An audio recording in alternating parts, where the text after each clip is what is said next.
سورۃ الرحمن عجائب سور میں سے کہتے ہیں کہ جنت میں جنتی خواہش کریں گے تو اللہ تعالیٰ خود سورہ رحمان تلاوت فرمائے. اللہ کے ہاں بہت پسندیدہ سورت ہے. عجائب و غرائب علوم ہے اس میں. 31 مرتبہ فبأي آلاء ربكما تكذبان ہے اور ہر دفعہ گلہ اور شکوہ علیحدہ رنگ میں ہے. حکیم الامت مولانا اشرف علی صاحب نے تفسیر لکھی جو بہت اعلیٰ اور عمدہ تفسیر ہے. کسی طالب علم نے پوچھا کہ حضرت کون سی سورت آپ نے بہت توجہ سے؟ فرمایا سورہ رحمان. لا الہ الا اللہ. ہر دفعہ مولانا نے فبأي آلاء ربكما تكذبان کی تطبیق ما سبق سے علیحدہ کیا ہے. یہ بہت عجیب رنگ اور روغن ہے. کہتے ہیں یہ پڑھنے سے اللہ تعالی آبادی نصیب کرتا ہے. شادی نہ ہو تو شادی ہو جائے گی، ہو چکی ہو تو اولاد ہو جائے گی. میاں بیوی دونوں پڑھے تو بیٹا ہوگا اور حسین جمیل ہوگا. لوگوں نے عجائب تجربات بھی اس میں نقل کیے.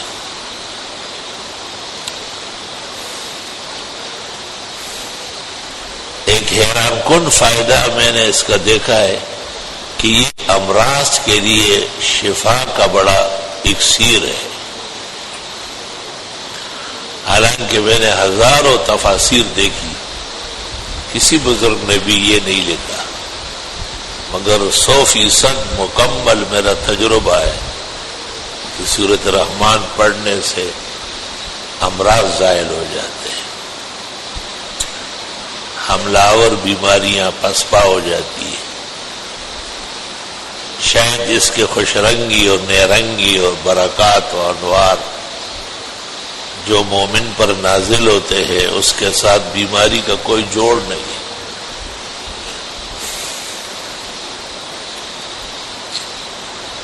ایک دفعہ میں تیاری کر کے آ رہا تھا اور خیال یہی تھا کہ قاری صاحب سے پڑھا لوں گا. کسی نے مجھے کہا کہ نہیں خود پڑھے اور سورہ رحمان پڑھے. چنانچہ مجھے بڑی ہمت ہوئی اور سورہ رحمان پڑھی. واپسی پر آدمی بھول جاتا ہے، پھر وہی خواب نظر آیا کہ اب آپ بیمار ہے کیا. یہ سورت عجائب شفا ہے، غرائب صحت ہے، تندرستی اور سلامتی کا بھی امان و ضمان ہے. گھروں میں بھی کبھی کبھی تلاوت ہو اس کی، روز ہو تو بہت اچھا. بار بار پڑھنے سے یاد ہو جاتی ہے. اس کے مضامین بھی قرآن شریف میں کہیں اور نہیں ہے. پوری سورت میں لفظ اللہ نہیں ہے. پورے رحمان اور اس کی مہربانیاں اور اس کے الطاف اور اس کے تقدس اور 94 نعمتیں ہیں جنہیں مختلف پیرایوں میں ذکر کیا ہے. 4 دعوے سورت کے الرحمن علم القرآن خلق الانسان علمہ البیان. 4 دعووں کو 94 نعمتوں پہ تقسیم کیا ہے. اور اللہ کی بزرگی اور اللہ کا تقدس سے الوہیت، جلالت شان، رفعت وحدت، یکتائی اور بے نیازی کھوٹ کھوٹ کر بری ہوئی.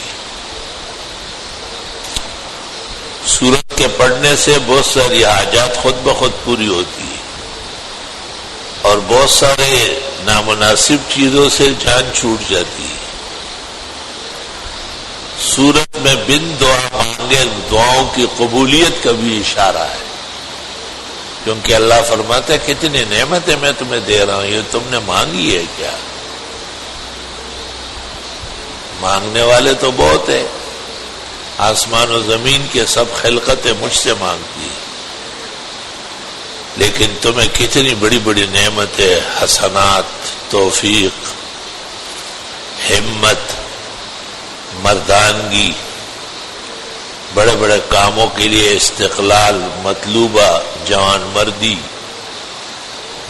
سب صورتوں میں بکھرے ہوئے موتیوں کی طرح پھیلایا ہے، جس طرف سے ہاتھ ڈالیں گے قیمتی یاقوت و مرجان آتا ہے۔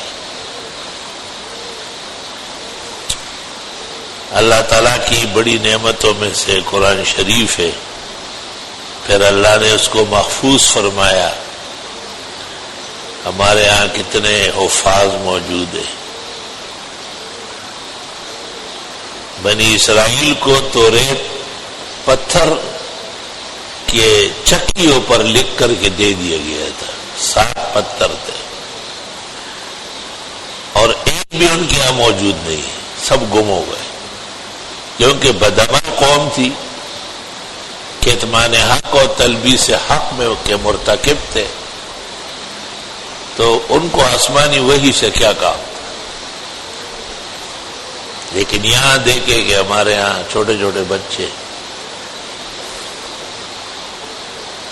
صحابہ کرام ایک واقعہ بیان کرتے ہیں کہ ایک عمر بن سلمہ رضی اللہ تعالیٰ عنہ ایک کم سن صحابی ہے، 7 سال عمر تھی اس کی۔ وہ کہتے ہیں ہمارا گھر ایک ایسی جگہ تھا جہاں پانی کے لیے لوگ آتے تھے، چشمہ تھا قریب میں، کننا بماء ممر الناس، وہاں سے لوگ گزرتے تھے کیونکہ پانی کا چشمہ تھا، اور باتیں کرتے تھے کہ مکہ میں نبی پیدا ہوا ہو، یہ صورت نازل ہوئی ہو، یہ بیان کیا ہو، یہ ہوا ہو، قوم سے جھگڑا ہو رہا ہے، ہجرت فرمائی۔ کہتے میری نظر اس پر تھی کہ یہ جو صورت نازل ہوئی ہے یہ میں یاد کرتا رہا۔ سب لوگ منتظر تھے کہ اگر یہ نبی برحق ہے تو مکہ سے کیسے دور ہو گئے، مکہ تو مرجع ہے، خدا کا گھر ہے وہ تو۔ جب مکہ فتح ہو گیا اور حضرت اور صحابہ فاتح و غانم بن کر آئے، لوگ ٹوٹ پڑے اسلام لانے میں۔ وَرَأَيْتَ النَّاسَ يَدْخُلُونَ فِي دِينِ اللَّهِ أَفْوَاجًا، اب آپ دیکھ رہے ہیں کہ لوگ جوک در جوک اسلام لانے کے لیے آ رہے ہیں۔ یہ انتظار میں تھے، اصل میں وہ لوگ تھے، ان کا ایک ہی اڑ باقی تھا کہ یہ دور کیوں ہے۔ جب قریب آئے اور فاتح بنے تو اڑ ختم ہو گئے۔ تو کہتے ہیں ہمارا قبیلہ بھی مسلمان ہوا۔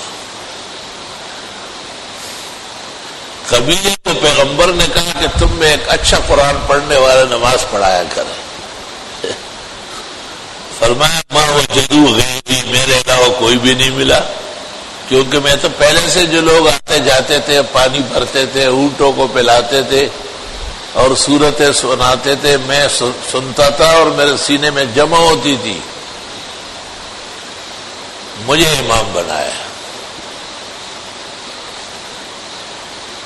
جب میں نماز پڑھاتا چھوٹا بچہ تھا تو قمیض جو ہے اوپر نیچے ہو جاتی، تو خواتین پیچھے سے کہتی تھی کہ اللہ تغطون عنا استقامکم، قاری صاحب کی یہ ضروریات تو چھپا لو۔ فجمعوا لی شیئا وقطعوا لی قمیصا فما فرحت بشیء کفرحی بهذا القمیص، لوگوں نے پیسے جمع کیے، ایک قمیص بنوائی میرے لیے، اتنا خوش ہوا، لمبا کرتا امام کا پہنا دیا۔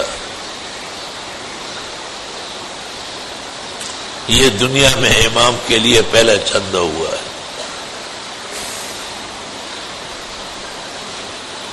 تو دیکھو عمر بن سلمہ 7 یا 9 سال، حافظ نے 7 سال، دوسری جگہ پہ 9 سال ذکر کیا، عینی کوستلانی کرمانی سب نے 9-10 سال.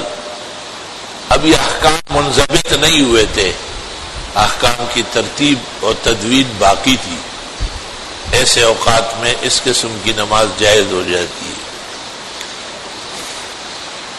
تو ایک معصوم بچہ ایک غیر قبیلے کا سن کر قرآن شریف یاد کرتا تھا، اور جب پورا قبیلہ مسلمان ہوا تو اس بچے سے زیادہ بڑا حافظ کوئی نہیں تھا، مجبوراً اسی کو کہا تو ہی پڑھا.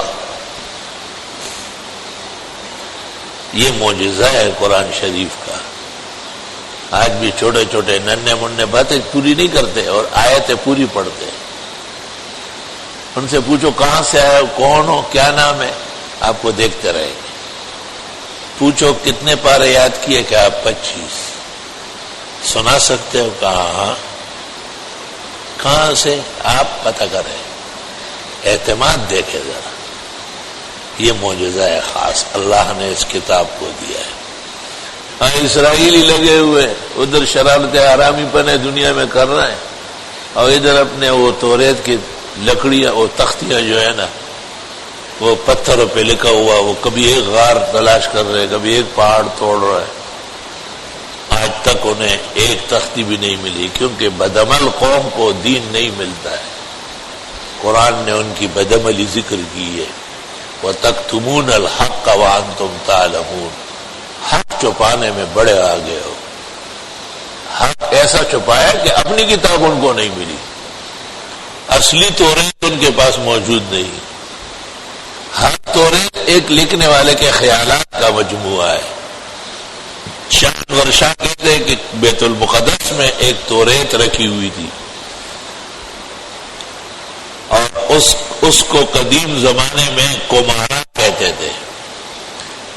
کہا اس میں لکھا تھا کہ حضرت موسیٰ علیہ السلام کو جب قوم عمالقہ پر فتح ملی تو جمعرات تھی، تو حضرت موسیٰ نے کہا کہ میں خوش ہوں بہت، مگر اس پر خوش ہوں کہ کل جمعہ ہے اور ہمارا مذہبی دن ہے، یا فتح پر خوش ہوں.